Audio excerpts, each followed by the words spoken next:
മനസ്സിൽ ഉണരും ആയിരം വസന്തം, മനസ്സിൽ ഉണരും യേശുവേ നിൻ ഗാനം ആലപിക്കുമ്പോൾ, യേശുവേ നിൻ ഗാനം ആലപിക്കുമ്പോൾ, നിൻ തിരുനാമമെന്നാവിലുണരുമ്പോൾ ആയിരം താരകൾ പൂക്കും.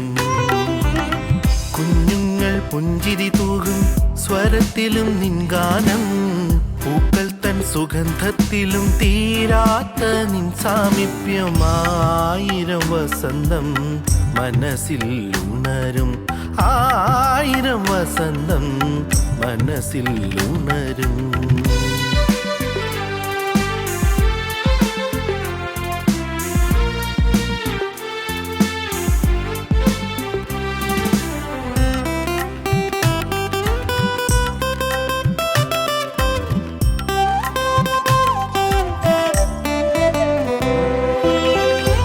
ദുഃഖമറിയും മാനുഷർ നിൻമുഖം കാൺമാൻ കൊതിപ്പൂ, നിൻ ദുഃഖമറിയും മാനുഷർ നിൻമുഖം കാൺമാൻ കൊതിപ്പൂ. നിന്നെ അറിയുന്നോരാരും ഈ ഉലകിൽ ആനന്ദം നേടാതടങ്ങുകില്ല. നിന്നെ അറിയുന്നോരാരും ഈ ഉലകിൽ ആനന്ദം നേടാതടങ്ങുകില്ല, ആനന്ദം നേടാതടങ്ങുകില്ല.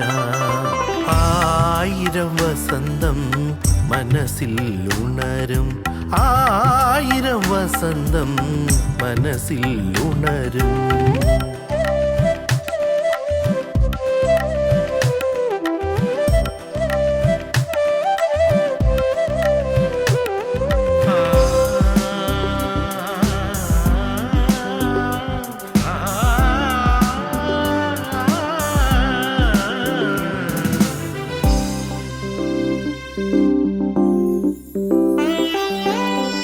നിൻ ദിവ്യപാദം തേടുവോ വയലിലെ പൂ പോലെ ശോഭിതം.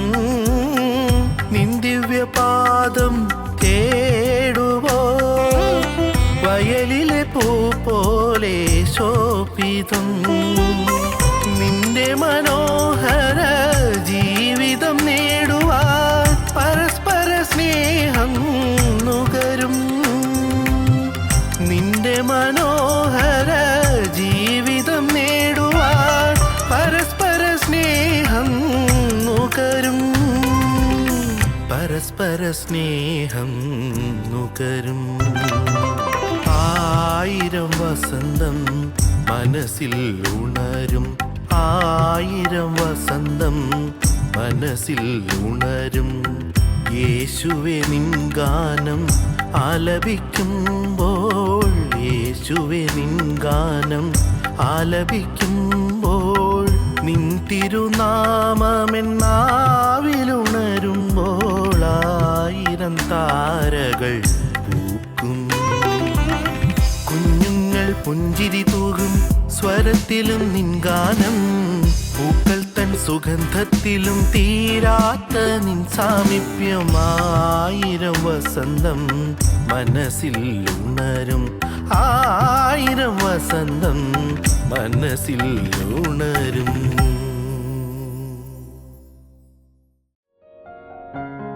ഞങ്ങളും ക്രൂശിക്കപ്പെട്ട ക്രിസ്തുവിനെ പ്രസംഗിക്കുന്നു. ദൈവ തിരുനാമത്തിന് മഹത്വം ഉണ്ടാകട്ടെ. 2 ശമൂവേൽ 12:1. അനന്തരം യഹോവ നാഥാനെ ദാവീദിൻ്റെ അടുക്കൽ അയച്ചു. അനന്തരം യഹോവ നാഥാനെ ദാവീദിൻ്റെ അടുക്കൽ അയച്ചു. ദൈവത്തിന് സ്തോത്രം. ശമൂവേൽ പ്രവാചകൻ്റെ 2-ാമത്തെ പുസ്തകം 11-ാം അധ്യായം ദാവീദിൻ്റെ ഡിക്ലൈൻ അധപ്പതനത്തെക്കുറിച്ചാണ് പറയുന്നതെങ്കിൽ 12-ാം അധ്യായം ദാവീദിൻ്റെ റിട്ടേൺ മടങ്ങിവരവിനെക്കുറിച്ചാണ് പറയുന്നത്. ആശ്വാസകരമാണത്, അത് ആശാവഹമാണ്. ഡിക്ലൈൻ ചെയ്തു പോയ ദൈവദാസൻ റിട്ടേൺ ചെയ്തു മടങ്ങി വന്നു. അധപ്പതിച്ചു പോയ ദൈവദാസൻ അവൻ ഉദ്ധാരണം പ്രാപിച്ചു, അവൻ സമുദ്ധരിക്കപ്പെട്ടു. വീണുപോയ ദൈവദാസൻ എഴുന്നേറ്റു. അപകടത്തിൽപ്പെട്ടുപോയ ദൈവവൈതൽ അപകടത്തിൽ നിന്ന് മോചനം പ്രാപിച്ചു.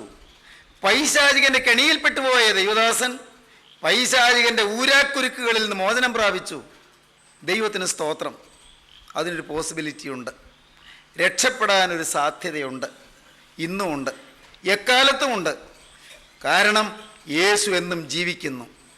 യേശുക്രിസ്തു ഇന്നലെയും ഇന്നും എന്നേക്കും അനന്യൻ തന്നെ. Jesus Christ the same yesterday today and for ever. ഇന്നലെയും ഇന്നും എന്നേക്കും അനന്യനായി യേശു ജീവിക്കുന്നു. ദൈവവൈതലേ ഭയപ്പെടേണ്ട, ദൈവവൈതലേ നിരാശപ്പെടേണ്ട, മകനെ നീ തളരേണ്ട, നിനക്കിനിയും മടങ്ങി വരാം. ദാവീദിനെ പോലെ ഘോരപാപങ്ങൾ ചെയ്ത, എത്രയും ഹീനമായ ജീവിതം നയിച്ച ഒരാൾക്ക് മടങ്ങി വരാൻ ദൈവം തൻ്റെ പ്രവാചകനെ ദാവീദിൻ്റെ കൊട്ടാരത്തിലേക്ക് അയച്ചു. ഇപ്പോൾ നിങ്ങൾ ഈ വാക്കുകളെ കേൾക്കുമ്പോൾ, നാഥ, നിന്റെ പ്രവാചകന്റെ നാവിൽ കൂടി എൻ്റെ മേൽ നിന്റെ വചനമൂതണമേ എന്ന് നിങ്ങൾ പ്രാർത്ഥിപ്പീൻ. കർത്താവേ, പ്രവാചകന്റെ നാവിൽ കൂടി ലഭിക്കുന്ന വചനം ദാവീദിന് സമുദ്ധാരണം നൽകിയതുപോലെ എൻ്റെ ദൈവമേ, ഈ പാവപ്പെട്ട ദൈവദാസന്റെ നാവിൽ കൂടി വരുന്ന വചനം മൂലം എനിക്ക് ജീവിതത്തിൽ ഒരു ഉദ്ധാനം ലഭിക്കണമേ, ജീവിതത്തിൽ ഒരു കരേറ്റം ലഭിക്കണമേ. എൻ്റെ മേലുള്ള ബാധകളും ഭീതികളും എൻ്റെ മേലുള്ള പൈശാചികമായ ബന്ധനങ്ങളും മാറി സമാധാനത്തിൻ്റെയും സ്വസ്ഥതയുടെയും വിശുദ്ധിയുടെയും ഒരു മടങ്ങി വരുവാനുള്ളതായ വഴികൾ നീ തുറക്കണമേ. ദൈവമക്കളെ, നിങ്ങൾ പ്രാർത്ഥിപ്പീൻ. നാം വായിച്ചത് അങ്ങനെയാണ്. അനന്തരം യഹോവ നാഥാനെ ദാവീദിൻ്റെ അടുക്കൽ അയച്ചു. ദൈവത്തിൻ്റെ വലിയ നാമം മഹത്വപ്പെടട്ടെ. സന്തോഷകരമായൊരു കാര്യമാണ്. ദൈവം അന്വേഷിക്കുമ്പോൾ ദൈവം നിയോഗിക്കുന്നിടത്ത് പോകാൻ പ്രവാചകന്മാരുള്ളത്. ഞാൻ നിങ്ങളോട് സ്നേഹത്തോടെ പറയാം, കർത്താവേ, നിനക്ക് ഒരിടത്ത് അയക്കാൻ ഒരു ദൈവദാസന് നിനക്ക് വേണ്ടി വരുന്ന സമയത്ത് ഞാനിവിടെ ഒരാൾ അവൈലബിളാണ് കേട്ടോ, ഞാനുണ്ട് കേട്ടോ കർത്താവേ.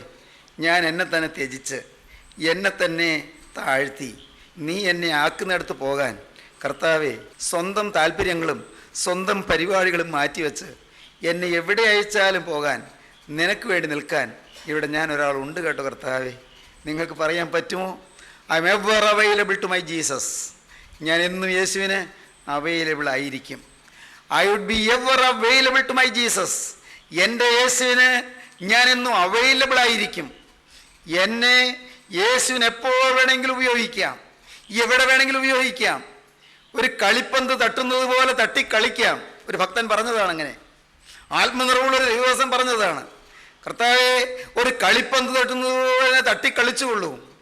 അല്ല, ഈ പന്ത് കട്ടിൽ കീഴെ അവിടെ കിടന്നുകൊള്ളട്ടെ, വെളിയിൽ കാണണ്ട എന്നാണോ തീരുമാനിക്കുന്നത്? അവിടെ ഞാൻ കിടന്നുകൊള്ളാം. കളിപ്പന്ത് പോലെ നിന്റെ കയ്യിലേക്ക് ഞാനിതാ തരുന്നു.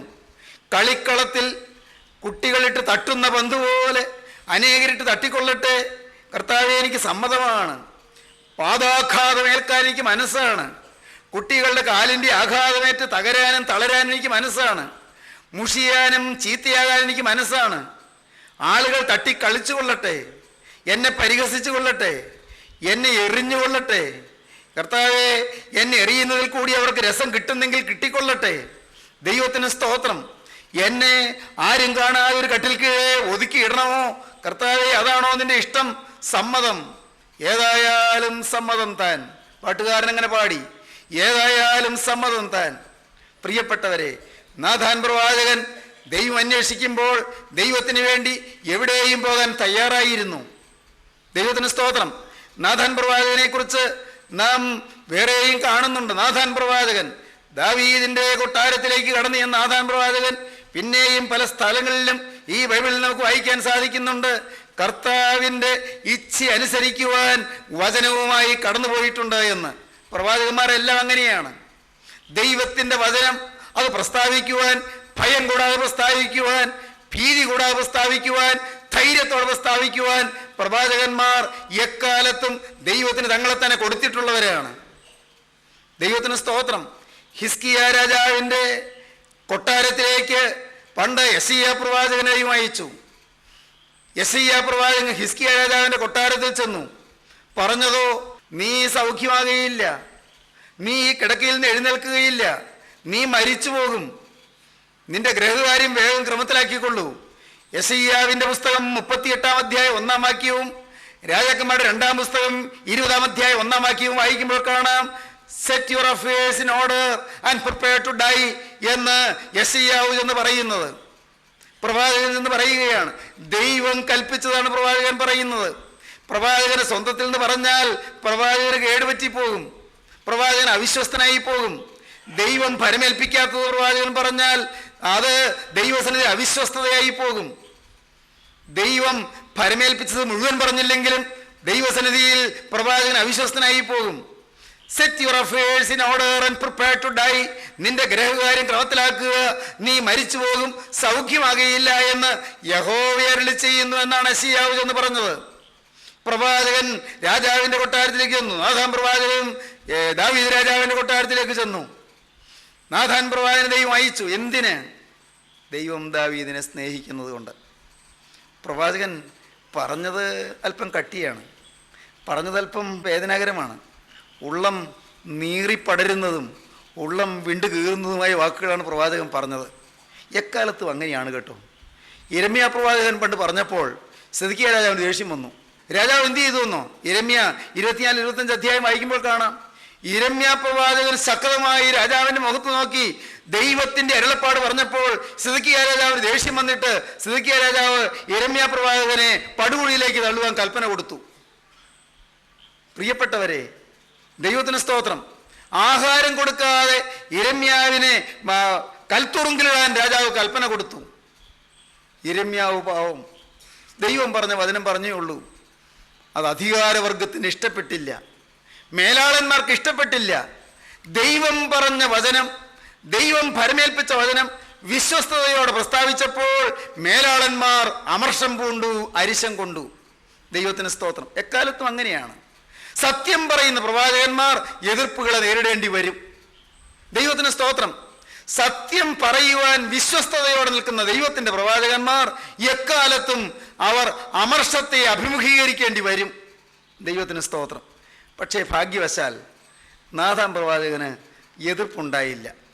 നാഥാൻ പ്രവാചകൻ പറഞ്ഞപ്പോൾ ദാവീദ് കൊട്ടാരത്തിൽ സിംഹാസനത്തിൽ നിന്നിറങ്ങി താഴെ ഇരുന്നു. ഭാഗ്യം. അതൊരു നല്ല ലക്ഷണമാണ്. ദൈവത്തിൻ്റെ വചനം ദൈവത്തിൻ്റെ പ്രവാചകന്മാരുടെ നാവിൽ കൂടി കേൾക്കുമ്പോൾ ഒന്ന് വിനയപ്പെടാനിടയായോ? രക്ഷപ്പെട്ടു. ദൈവത്തിന് സ്തോത്രം. രക്ഷപ്പെട്ടു. പ്രിയപ്പെട്ടവരെ, ദൈവത്തിൻ്റെ വചനം കേൾക്കാൻ നാം കൊതിക്കുക. കർത്താവേ, എന്നോടുള്ള നിൻ്റെ റീമ എന്ത് എന്ന് നിങ്ങൾ അന്വേഷിക്കുക. റീമായുണ്ട്, ലോഗോസ് ഉണ്ട്. ലോഗോസ് വചനമാണ്, റീമായും വചനമാണ്. എന്താണ് ലോഗോസ്, എന്താണ് റീമ? ലോഗോസ് എന്ന് പറയുന്നത് ഈ എഴുതപ്പെട്ടിരിക്കുന്ന വചനം, അത് സാർവത്രികമായും ജനറലൈസ് ചെയ്തും പറയുന്നതായ ദൈവത്തിൻ്റെ വചനം, എല്ലാവർക്കും വേണ്ടി പറയുന്നതായ ദൈവത്തിൻ്റെ വചനം. എന്നാൽ ഒരു പ്രത്യേക വ്യക്തിക്ക് ഒരു പ്രത്യേക കാര്യത്തിൽ ഒരു പ്രത്യേക സമയത്ത് ദൈവം കൊടുക്കുന്ന പ്രത്യേക വചനമാണ് റീമ. ദൈവത്തിന് സ്തോത്രം. റീമ, കർത്താവേ എന്നോടുള്ള റീമ നീ എനിക്ക് തരണമേ എന്നും പ്രാർത്ഥിക്കണം. എന്നോടുള്ള വ്യക്തിപരമായ മെസ്സേജ് നീ തരണമേ കർത്താവേ. നിന്റെ പ്രവാചകന്മാരുടെ നാവിൽ കൂടി എനിക്ക് വ്യക്തിപരമായ മെസ്സേജ് തരണമേ എന്ന് ദൈവമക്കൾ ആഗ്രഹിക്കണം. അതിനുവേണ്ടി ദൈവമക്കൾ കൊതിക്കണം, ദൈവമക്കൾ ദാഹിക്കണം. കർത്താവേ, എന്നോടുള്ള വ്യക്തിഗതമായ നിന്റെ മെസ്സേജ്, എന്നെ അറിയിക്കുവാനുള്ള നിന്റെ വ്യക്തിപരമായ ദൂത് നീ എനിക്ക് തരണമേ എന്ന് ദൈവമക്കൾ പ്രാർത്ഥിക്കണം. ദൈവത്തിന് സ്തോത്രം. ദൈവം പണ്ട് ഭാഗമായിട്ടും വിവിധമായിട്ടും പ്രവാചകന്മാർ മുഖാന്തരം പിതാക്കന്മാരോട് അരുളി ചെയ്തിട്ട് ഈ അന്ത്യകാലത്ത് പുത്രമുഖാന്തരം നമ്മോട് അരുളി ചെയ്തിരിക്കുന്നു. പണ്ട് ഭാഗമായിട്ടും വിവിധമായിട്ടും പ്രവാചകന്മാർ മുഖാന്തരം പിതാക്കന്മാരോട് അരുളി ചെയ്തു. പ്രിയപ്പെട്ടവരെ, എഫേസ്യ ലേഖനത്തിൽ 4-ാം അധ്യായം വായിക്കുമ്പോൾ ദൈവം സഭയിൽ ചില സ്ഥാനികളെ നിയമിച്ചാക്കിയതിനെ കുറിച്ച് പറയുന്നുണ്ട്. എഫേസ്യ ലേഖനം 4-ാം അധ്യായത്തിൽ അപ്പോസ്തലനായ പൗലോസ് എഫേസോസിലെ വിശ്വാസികൾക്ക് ദൈവത്തിൻ്റെ തിരുവചനം അറിയിച്ചു കൊടുക്കുമ്പോൾ ഇങ്ങനെ പറയുന്നുണ്ട്: ദൈവം അപ്പോസ്തലന്മാരെ നിയമിക്കുന്നു, പ്രവാചകന്മാരെ നിയമിക്കുന്നു, ഉപദേഷ്ടാക്കന്മാരെ നിയമിക്കുന്നു. ദൈവം തൻ്റെ മഹത്വമുള്ള ശുശ്രൂഷയ്ക്കായി ദൈവത്തിൻ്റെ മക്കൾക്ക് വേണ്ടി, ദൈവത്തിൻ്റെ മക്കളുടെ യഥാസ്ഥാനത്വത്തിന് വേണ്ടി, വിശുദ്ധന്മാരുടെ യഥാസ്ഥാനത്വത്തിന് വേണ്ടി ദൈവം ചിലരെ അപ്പോസ്തലന്മാരായും ചിലരെ പ്രവാചകന്മാരായും ചിലരെ സുവിശേഷകന്മാരായും ചിലരെ ഇടയന്മാരായും ഉപദേഷ്ടാക്കന്മാരായും നിയമിച്ചിരിക്കുന്നു. ഓരോരുത്തരെയും ഓരോ തരത്തിൽ ഓരോ ശുശ്രൂഷയ്ക്കാക്കിയിരിക്കുകയാണ്. എല്ലാം സ്വർഗീയ നിയമനമാണ്, സ്വർഗീയ നിയമനമാണ്.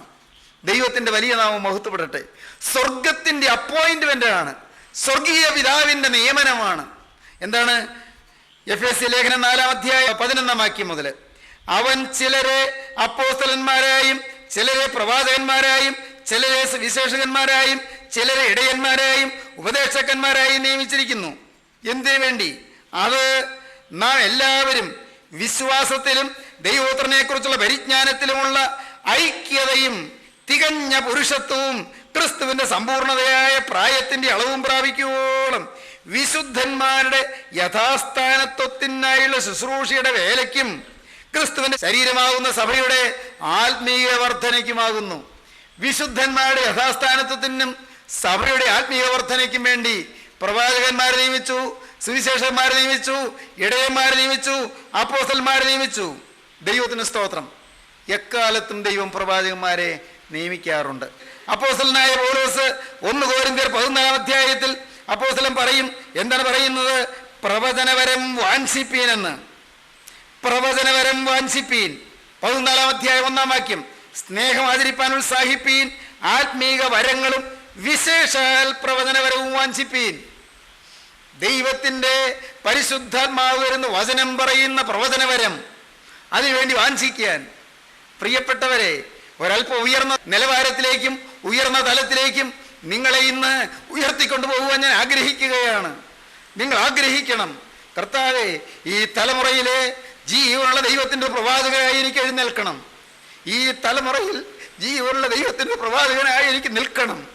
ഈ തലമുറയിൽ ജീവനുള്ള ദൈവത്തിൻ്റെ വചനം നാവിൽ വരച്ചു കിട്ടിയ പ്രവാചകനായി ദൈവത്തിൻ്റെ ആലോചനാ സഭയിൽ പോയി ദൈവത്തിൽ നിന്ന് വചനം പ്രാപിച്ചു കൊണ്ടുവന്ന് ജനത്തിന് വചനം വിശ്വസ്തയോട് കൊടുക്കുന്ന ഒരു വിശ്വസ്തനും വിശുദ്ധനുമായ പ്രവാചകനായി എനിക്ക് ഈ തലമുറയിൽ നിൽക്കണം. ദൈവത്തിന് സ്തോത്രം. ദൈവം 1-ാം പ്രവാചകനെ അയച്ചു.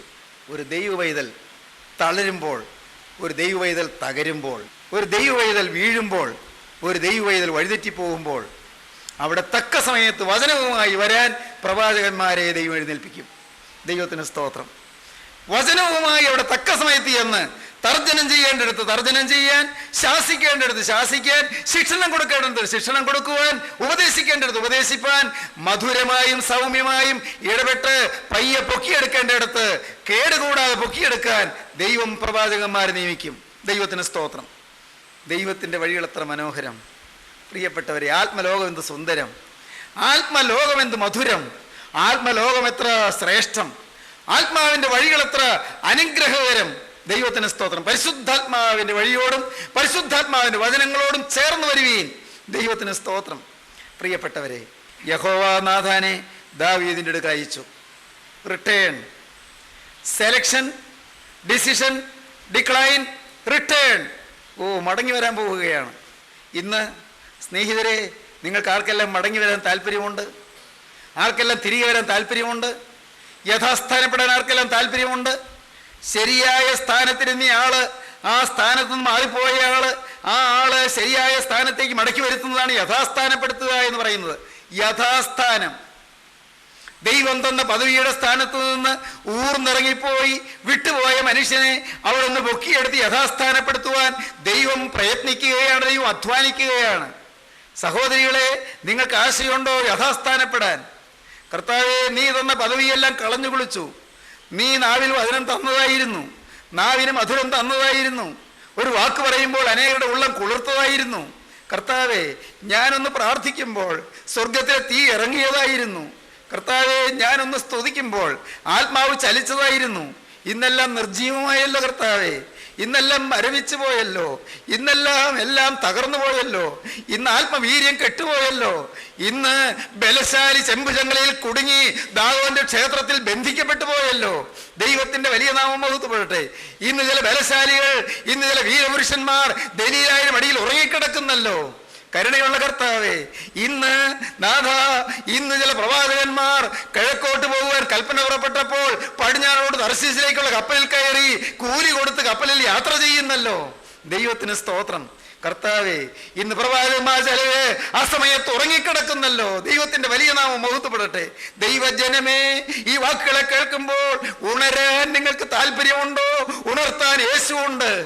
ഉണരാൻ നിങ്ങൾക്ക് ആഗ്രഹമുണ്ടോ? നിങ്ങൾ ഉണർത്താൻ ദൈവത്തിന്റെ വചനമുണ്ട്. ഉണർന്നു വരുവാൻ നിങ്ങൾക്ക് ആഗ്രഹമുണ്ടോ? യഥാസ്ഥാനപ്പെടുവാൻ നിങ്ങൾക്ക് താല്പര്യമുണ്ടോ? നിങ്ങളെ യഥാസ്ഥാനപ്പെടുത്തി ഉറപ്പിക്കുവാനും നിങ്ങളുടെ ഗമനം സ്ഥിരമാക്കി തരുവാനും നിങ്ങളുടെ വായിൽ പുതിയൊരു പാട്ട് തരുവാനും നിങ്ങളുടെ ജീവിതത്തിൽ പുതിയ ആനന്ദ ധൈര്യം കൊണ്ട് അഭിഷേകം തരുവാനും സ്വർഗത്തിലെ ദൈവത്തിൽ നിന്ന് മനസ്സാണ് എന്ന് നിങ്ങളെ അറിയിക്കട്ടെ പ്രിയപ്പെട്ടവരെ. ഒരു കൂട്ടുകാരിൽ പരമായി ആനന്ദ തൈലം കൊണ്ട് എന്നെ അഭിഷേകം ചെയ്തിരിക്കുന്നു. ദൈവത്തിന് സ്തോത്രം. സ്നേഹിതരെ, നിങ്ങൾ കൊതിക്കണമെന്ന് ഞാൻ പിന്നെയും പറയും. കർത്താവെ, ആനന്ദതൈലം കൊണ്ടുള്ളൊരു അഭിഷേകം, നിരാശ പൂണ്ട് എൻ്റെ തലയിൽ ആനന്ദതൈലം കൊണ്ടൊരു അഭിഷേകം തരണം കർത്താവെ. എൻ്റെ തളർന്നുപോയ ജീവിതത്തിൽ ആനന്ദതൈലം കൊണ്ടൊരു അഭിഷേകം തരണം കർത്താവെ. എൻ്റെ ഉടഞ്ഞുപോയ ജീവിതത്തിൽ കർത്താവെ ആനന്ദതൈലം കൊണ്ടൊരു അഭിഷേകം തരണം കർത്താവെ. കയ്പായി പോയ ജീവിതത്തിൽ മധുരത്തിൻ്റെ അത്ഭുതകരമായ സൗന്ദര്യവും സൗഭാഗ്യവും സമ്പത്തും എനിക്ക് തരണം കർത്താവെ. നിങ്ങൾ പ്രാർത്ഥിക്കൂ പ്രിയപ്പെട്ടവരെ, നിങ്ങൾ ആഗ്രഹിക്കൂ പ്രിയപ്പെട്ടവരെ. നാം വായിക്കുന്ന എന്താണ്? യഹോവ നാഥാനെ ദാവീദിന്റെ അടുക്കൽ അയച്ചു. നാഥാൻ പ്രവാചകൻ ദൈവത്തിന്റെ വചനമനുസരിച്ച് ദാവീദിന്റെ കൊട്ടാരത്തിലേക്ക് ചെന്നു. ദാവീദോ കഴിഞ്ഞ 10 മാസങ്ങളായി ഒരു പാവബോധമില്ലാതിരിക്കുകയാണ്. അതെന്താണ് അങ്ങനെ വന്നത്? ഈ ദാവീദ് ദൈവത്തിന്റെ വ്രതനല്ലേ? ദാവീദ് ദൈവത്തിന്റെ തെരഞ്ഞെടുപ്പ് കിട്ടിയ ദൈവദാസനല്ലേ?